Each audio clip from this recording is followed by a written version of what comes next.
Bonjour à tous et bienvenue. Aujourd'hui, on va s'attaquer à un sujet qui peut paraître un peu intimidant, l'hémogramme blanc. On va décortiquer ça ensemble pas à pas pour que tous ces chiffres et ces noms un peu bizarres sur une analyse de sang n'aient plus de secret pour vous.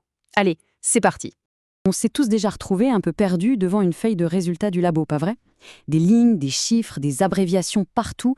Mais pas de panique, à la fin de cette présentation, une bonne partie de ce mystère aura disparu, c'est promis. Alors voilà notre plan de match. On va commencer par les bases, la définition. Ensuite, on verra le comptage total, la fameuse formule sanguine, puis on apprendra à reconnaître les différentes cellules et on terminera sur les facteurs qui peuvent faire varier tout ça. Un programme complet pour tout comprendre en détail. Bon, première chose, l'hémogramme blanc, qu'est-ce que c'est exactement? Eh bien, c'est tout simplement l'étude de nos globules blancs, qu'on appelle aussi leucocytes. En gros, ce sont les soldats de notre système immunitaire. Ce qu'il faut bien comprendre, c'est que cette analyse se fait en deux temps. D'un côté, il y a le quantitatif, on compte combien on a de soldats au total, et de l'autre, le qualitatif, on regarde de plus près qui sont ces soldats, à quoi ils ressemblent et comment ils sont répartis. Allez, on entre dans le vif du sujet avec la première étape, le décompte total. C'est vraiment le premier chiffre qu'on regarde. Ça nous donne une idée de la taille globale de notre armée de défense à un moment précis. Chez un adulte en bonne santé, on s'attend à trouver entre 4 et 10 milliards de globules blancs par litre de sang. C'est notre fourchette de référence, notre premier grand indice pour savoir si, à première vue, tout va bien. Alors, si on est au-dessus de 10, on parle d'hyperleucocytose. Ça peut par exemple signaler une infection. Si on est en dessous de 4, c'est une leucopénie, ce qui peut pointer vers d'autres soucis. Mais attention, ce chiffre seul ne nous dit pas tout. Et c'est là que ça devient passionnant.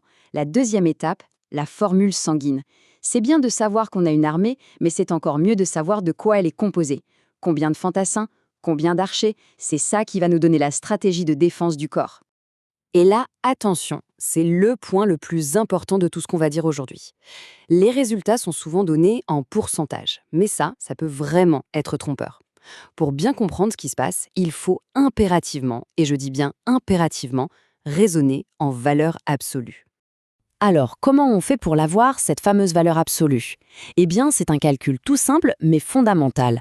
On prend le pourcentage d'un type de cellule, on le multiplie par le nombre total de globules blancs, et voilà, on obtient la valeur absolue. C'est ce chiffre-là qui a une vraie signification. Regardez cet exemple, c'est très parlant. Un patient a 9,5 milliards de globules blancs au total. On voit 70% de polynucléaires neutrophiles. On pourrait se dire, waouh, 70% c'est énorme.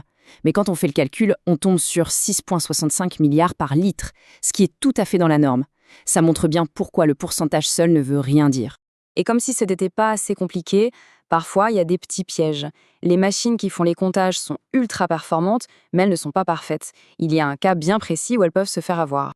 Le coupable, le voici, l'érythroblaste. En gros, c'est un bébé globule rouge qui, contrairement au globule rouge adulte, a encore un noyau. Et l'automate, lui, il est programmé pour compter tout ce qui a un noyau comme un globule blanc. Résultat des courses, le nombre total de globules blancs est faussement élevé. Heureusement, les biologistes connaissent bien cette astuce. Quand ils voient ces érythroblastes au microscope, ils appliquent une formule de correction, comme celle-ci, pour rectifier le tir et obtenir le vrai chiffre. C'est un vrai travail de détective pour assurer la fiabilité du résultat. Bon, maintenant qu'on a les bons chiffres en main, il est temps de mettre un visage sur ces noms. On va aller à la rencontre de nos différents types de soldats. Le premier, le plus connu, c'est le polynucléaire neutrophile. C'est l'infanterie de notre armée, le plus nombreux, toujours en première ligne contre les bactéries. On le reconnaît bien avec son noyau qui ressemble un peu à une chaîne de saucisses. Lui, c'est le polynucléaire éosinophile. On ne peut pas le rater, avec ses grosses granulations orange vif.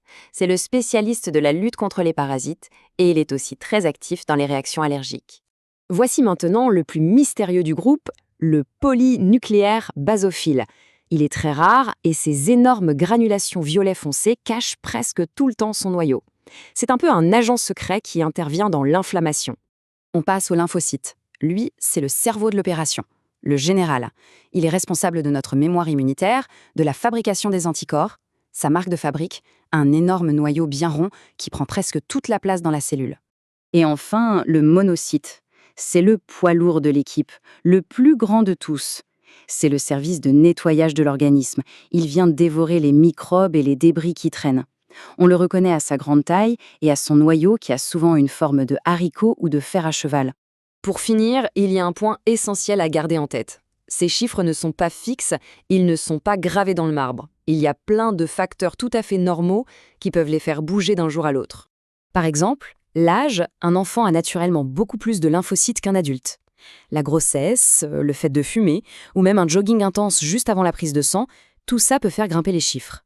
C'est d'ailleurs pour ça qu'on demande souvent d'être à jeun et au repos. Alors, si on devait vraiment ne retenir qu'une seule et unique chose de toute cette explication détaillée, ce serait celle-là. Les pourcentages, ça donne une piste, une orientation. Mais la vérité, la confirmation, ce qui compte vraiment pour le diagnostic, ça se trouve toujours dans les valeurs absolues. Et voilà, vous avez maintenant toutes les clés pour décoder cette partie si importante d'un bilan sanguin. La prochaine fois que vous aurez un hémogramme sous les yeux, la question ne sera plus de savoir ce que ces chiffres veulent dire, mais plutôt quelle histoire ils sont en train de raconter. Et vous saurez que la clé de cette histoire, ce sont les valeurs absolues.